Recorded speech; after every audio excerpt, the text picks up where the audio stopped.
आपका स्वागत है कैरियर पथ ज्ञान याम चैनल पे। दोस्तों ये जीविका का बैच है। दोस्तों जीविका का ये अंतिम प्रहार बैच है। अंतिम प्रहार बैच में दोस्तों आपको जीविका का स्पेशल क्वेश्चन मिलेगा। ये जीविका के सभी एग्जाम के लिए इंपॉर्टेंट है, खास करके ये कम्युनिटी कोऑर्डिनेटर और एरिया कोऑर्डिनेटर के लिए इंपॉर्टेंट है दोस्तों। साथ में दोस्तों ये सभी एग्जाम के लिए इंपॉर्टेंट है। तो हम लोग शुरू करेंगे अंतिम प्रहार, जो कि जीविका का लास्ट एग्जाम तक चलेगा ये सीरीज। तो आप लोग देखिए दोस्तों क्या है। ये पहला क्वेश्चन क्या है, ग्रामीण विकास। इसमें दोस्तों क्या होगा, इसमें बस जीविका का स्पेशल क्वेश्चन कराया जाएगा।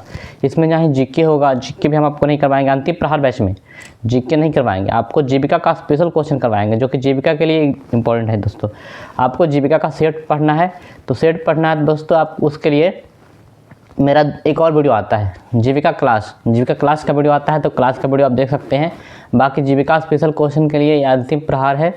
देखिए दोस्तों पहला क्वेश्चन क्या है, ग्रामीण विकास का मुख्य उद्देश्य क्या है। केवल कृषि उत्पादन बढ़ाना है दोस्तों, या फिर शहरी क्षेत्रों का विकास करना। सी नंबर, ग्रामीण क्षेत्रों में रहने वाले लोगों को जीवन स्तर में सुधार करना। डी, केवल सड़कों और बिजली का निर्माण करना। तो ग्रामीण विकास एक बहुआयामी प्रक्रिया है दोस्तों, आप लोग जानते हैं। तो इसका उद्देश्य है, ग्रामीण विकास का उद्देश्य है कि ग्रामीण विकास में रहने वाले लोगों के समग्र जीवन मतलब पूरा जीवन स्तर में सुधार करना। इसका उद्देश्य दोस्तों क्या है कि ग्रामीण क्षेत्रों में रहने वाले लोगों के जीवन स्तर में सुधार करना ग्रामीण विकास का मुख्य उद्देश्य है। ब्रिटिश काल में लॉर्ड रिपन को भारत में किसका जनक माना जाता था। भारतीय राष्ट्रवाद, स्थानीय स्वशासन, आधुनिक शिक्षा या फिर रेलवे का विकास। ब्रिटिश काल में लॉर्ड रिपन को भारत में स्थानीय स्वशासन का जनक माना जाता है। ब्रिटिश काल में लॉर्ड रिपन को भारत में स्थानीय स्वशासन का जनक माना जाता था।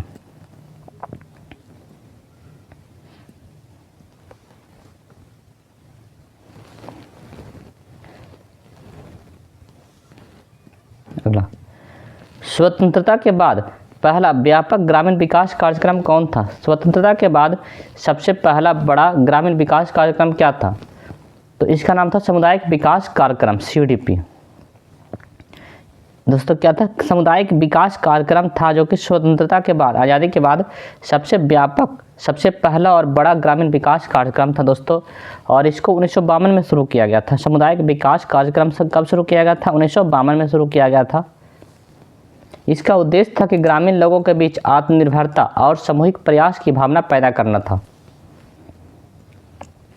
बलवंत राय मेहता समिति का गठन किस उद्देश्य से किया गया था। औद्योगिक विकास को बढ़ावा देना या फिर सामुदायिक विकास कार्यक्रम। CDP की विफलताओं के कारणों की जांच करना। सी नंबर, हरित क्रांति का अध्ययन करना। डी, शिक्षा प्रणाली में सुधार के लिए सिफारिशें करना। तो बलवंत राय मेहता समिति का गठन दोस्तों NES मतलब राष्ट्रीय विस्तार सेवा की विफलता के कारणों के जांच के लिए 1957 में किया गया था। राष्ट्रीय सामुदायिक कार्यक्रम की विफलता की जांच करने के लिए दोस्तों बलवंत राय मेहता समिति का गठन किया गया था। इसका उद्घाटन दोस्तों कहाँ किया गया था,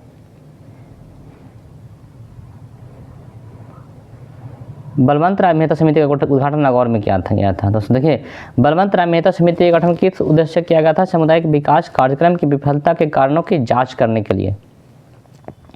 भारत में पहली बार पंचायती राज प्रणाली को लागू करने वाला राज्य कौन सा था। भारत में पहली बार पंचायती राज प्रणाली को लागू करने वाला कौन सा राज्य था। उत्तर प्रदेश, महाराष्ट्र, राजस्थान या गुजरात। तो बलवंत राय मेहता समिति की सिफारिशों के आधार पर राजस्थान 1959 में पहली बार पंचायती राज प्रणाली को लागू करने वाला राज्य बना दोस्तों। पंचायती राज प्रणाली को लागू करने वाला पहला राज्य कौन बना, राजस्थान बना दोस्तों। और ये इसका उद्घाटन कहाँ किया गया था, नागौर जिले में इसका शुरू किया गया था। भारतीय संविधान के किस अनुच्छेद में राज्य को ग्राम पंचायतों को संगठित करने का निर्देश दिया गया है। अनुच्छेद 32 में, अनुच्छेद 40, अनुच्छेद 44 या फिर अनुच्छेद 51 में। क्या होगा, भारतीय संविधान में अनुच्छेद 40 में राज्य को ग्राम पंचायतों को संगठित करने, उन्हें स्वशासन की इकाइयों के रूप में कार्य करने, योग शक्तियों व अधिकार प्रदान करने का निर्देश किया गया है। क्या होगा, अनुच्छेद 40 है। भारतीय संविधान के किस अनुच्छेद में राज्य को ग्राम पंचायतों को संगठित करने का निर्देश दिया गया है, अनुच्छेद 40। पंचायती राज संस्थाओं को संवैधानिक दर्जा किस संविधान संशोधन अधिनियम द्वारा प्रदान किया गया है। पंचायती राज संस्थानों को संवैधानिक दर्जा दोस्तों 73वें संविधान संशोधन अधिनियम 1992 द्वारा प्रदान किया गया है।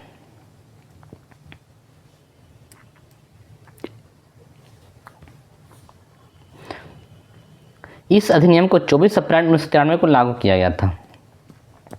भारतीय संविधान की कौन सी अनुसूची पंचायतों में 29 कार्यात्मक विषय सूचीबद्ध करती है? 9वीं अनुसूची, 10वीं अनुसूची, 11वीं अनुसूची या 12वीं अनुसूची?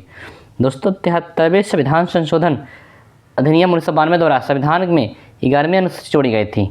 11वीं अनुसूची है दोस्तों, यही है 11वीं अनुसूची ही 29 कार्यात्मक विषय सूचीबद्ध करती है।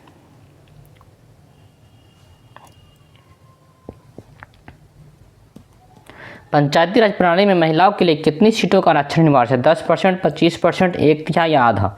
तो पंचायती राज प्रणाली में दोस्तों क्या है, पंचायती राज प्रणाली में महिलाओं के लिए कितनी सीटें आरक्षित है दोस्तों? तो महिलाओं के लिए कुल 1/3 आरक्षण किया गया है, 1/3। पंचायती राज प्रणाली में महिलाओं के लिए 1/3 सीटें आरक्षित की गई है। 73वें संविधान संशोधन के तहत पंचायती राज प्रणाली में महिलाओं के लिए कुल सीटों की 1/3 आरक्षण अनिवार्य किया गया है। अब बिहार में दोस्तों, बिहार में कितना है? 50%। अगर यहाँ पे बात करेंगे अलग जगह का 1/3, लेकिन बिहार का बात करेंगे दोस्तों, बिहार में कितना है? ये 50% आरक्षण लागू है महिला के लिए, बिहार में 50%। ग्रामीण अर्थव्यवस्था की एक प्रमुख विशेषता क्या है? जहाँ आवश्यकता से अधिक लोग काम में लगे होते हैं, जिससे सीमांत उत्पादकता शून्य या नकारात्मक हो जाती है। खुली रोजगारी, मौसमी बेरोजगारी, प्रच्छन्न बेरोजगारी या फिर संरचनात्मक बेरोजगारी। तो ग्रामीण अर्थव्यवस्था में दोस्तों क्या है, देखिए इसका आंसर हो जाएगा प्रच्छन्न बेरोजगारी। क्या आंसर हो जाएगा इसका? प्रच्छन्न बेरोजगारी हो जाएगा। देखिए भारतीय ग्रामीण अर्थव्यवस्था की एक प्रमुख विशेषता है प्रच्छन्न बेरोजगारी। इसमें आवश्यकता से अधिक लोग किसी कार्य में लगे होते हैं, लेकिन उनमें किसी अतिरिक्त उत्पादन में वृद्धि नहीं होती है। यह अक्सर कृषि क्षेत्र में देखा जाता है, कृषि में देखा जाता है। ये पंचायती राज की सबसे निचली और सबसे महत्वपूर्ण इकाई कौन है? जिला परिषद, पंचायत समिति, ग्राम सभा या ग्राम पंचायत? तो पंचायती राज की सबसे निचली स्तर है ग्राम सभा। पंचायती राज का सबसे निचले स्तर कौन है? ग्राम सभा है। तो ग्राम सभा पंचायती राज की सबसे निचले और सबसे महत्वपूर्ण इकाई है दोस्तों। यह ग्राम पंचायत के मतदाताओं को ग्राम स्तरीय विधानसभा है दोस्तों। यह ग्राम पंचायत के कार्यों की निगरानी करती है और उसके निर्णयों को अनुमोदित करती है, जिससे लोक भागीदारी सुनिश्चित होती है। महात्मा गांधी राष्ट्रीय ग्रामीण रोजगार गारंटी अधिनियम मनरेगा किस वर्ष पारित किया गया था?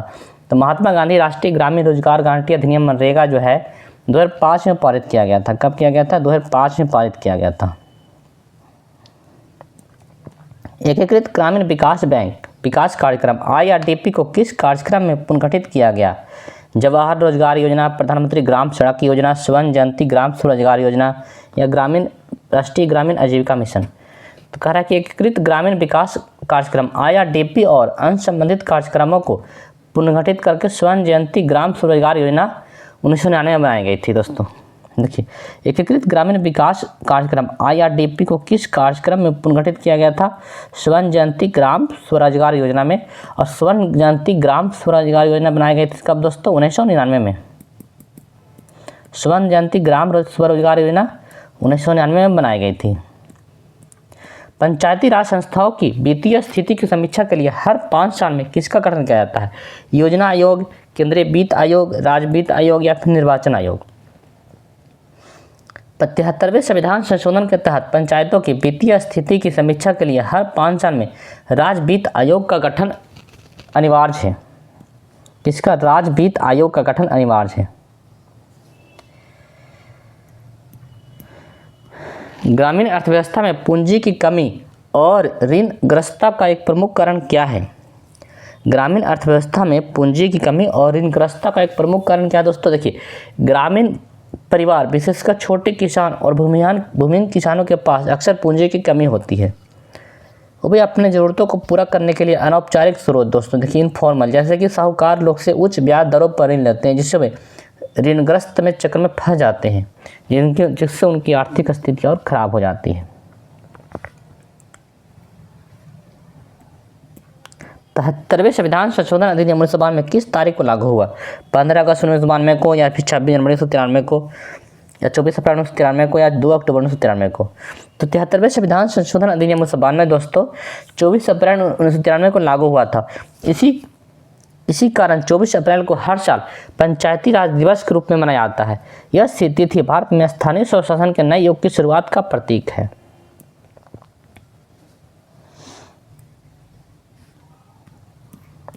सामुदायिक विकास कार्यक्रम सीडीपी की एक सीमा क्या थी? यह केवल शहरी क्षेत्रों पर केंद्रित था। इसमें लोक भागीदारी बहुत अधिक थी। इसमें मुख्य रूप से शीर्ष से नीचे यानी कि टॉप टू डाउन दृष्टिकोण पर आधारित था। यह केवल कृषि पर केंद्रित था।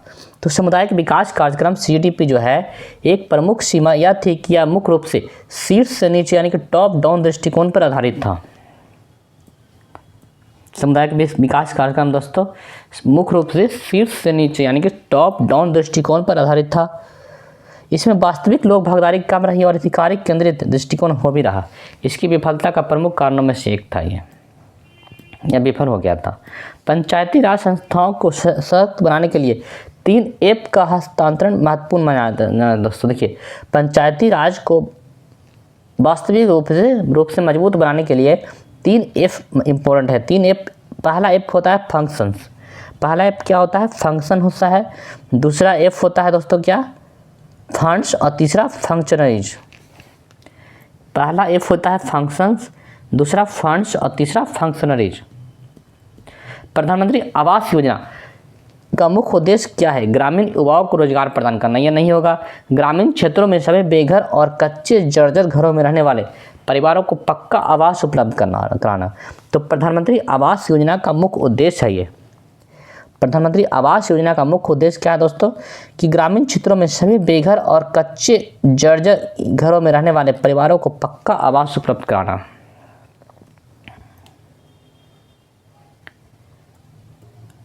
ग्रामीण विकास में ग्राम सभा की क्या भूमिका है? ग्रामीण विकास में दोस्तों ग्राम सभा की क्या भूमिका है? यह भूमिका है कि ग्राम पंचायत में के मतदाताओं को ग्राम स्तरीय विधानसभा के रूप में कार्य करना और कार्य की निगरानी करना। ग्राम सभा क्या करती है दोस्तों? कि ग्राम सभा ग्राम पंचायतों के मतदाताओं की ग्रामीण स्तरीय विधानसभा के रूप में कार्य करती है और कार्यों की निगरानी करती है। ग्राम पंचायत मतदाताओं को ग्राम स्तरीय विधानसभा है। यह पंचायती राज की सबसे निचली और महत्वपूर्ण इकाई है जहां ग्रामीण सीधे अपने विकास संबंधी निर्णयों में भाग लेते हैं और यह ग्राम पंचायत की कार्यों की निगरानी करती है, उसके निर्णयों को अनुमोदित करती है और पारदर्शिता व जवाबदेही सुनिश्चित करती है। दोस्तों देखिए, हम आपके लिए बहुत सारा क्लास लेकर के आएंगे दोस्तों, लेकिन अभी छोटा सा क्लास लाए हैं और भी क्लास आएगी आपके लिए दोस्तों। Bye bye.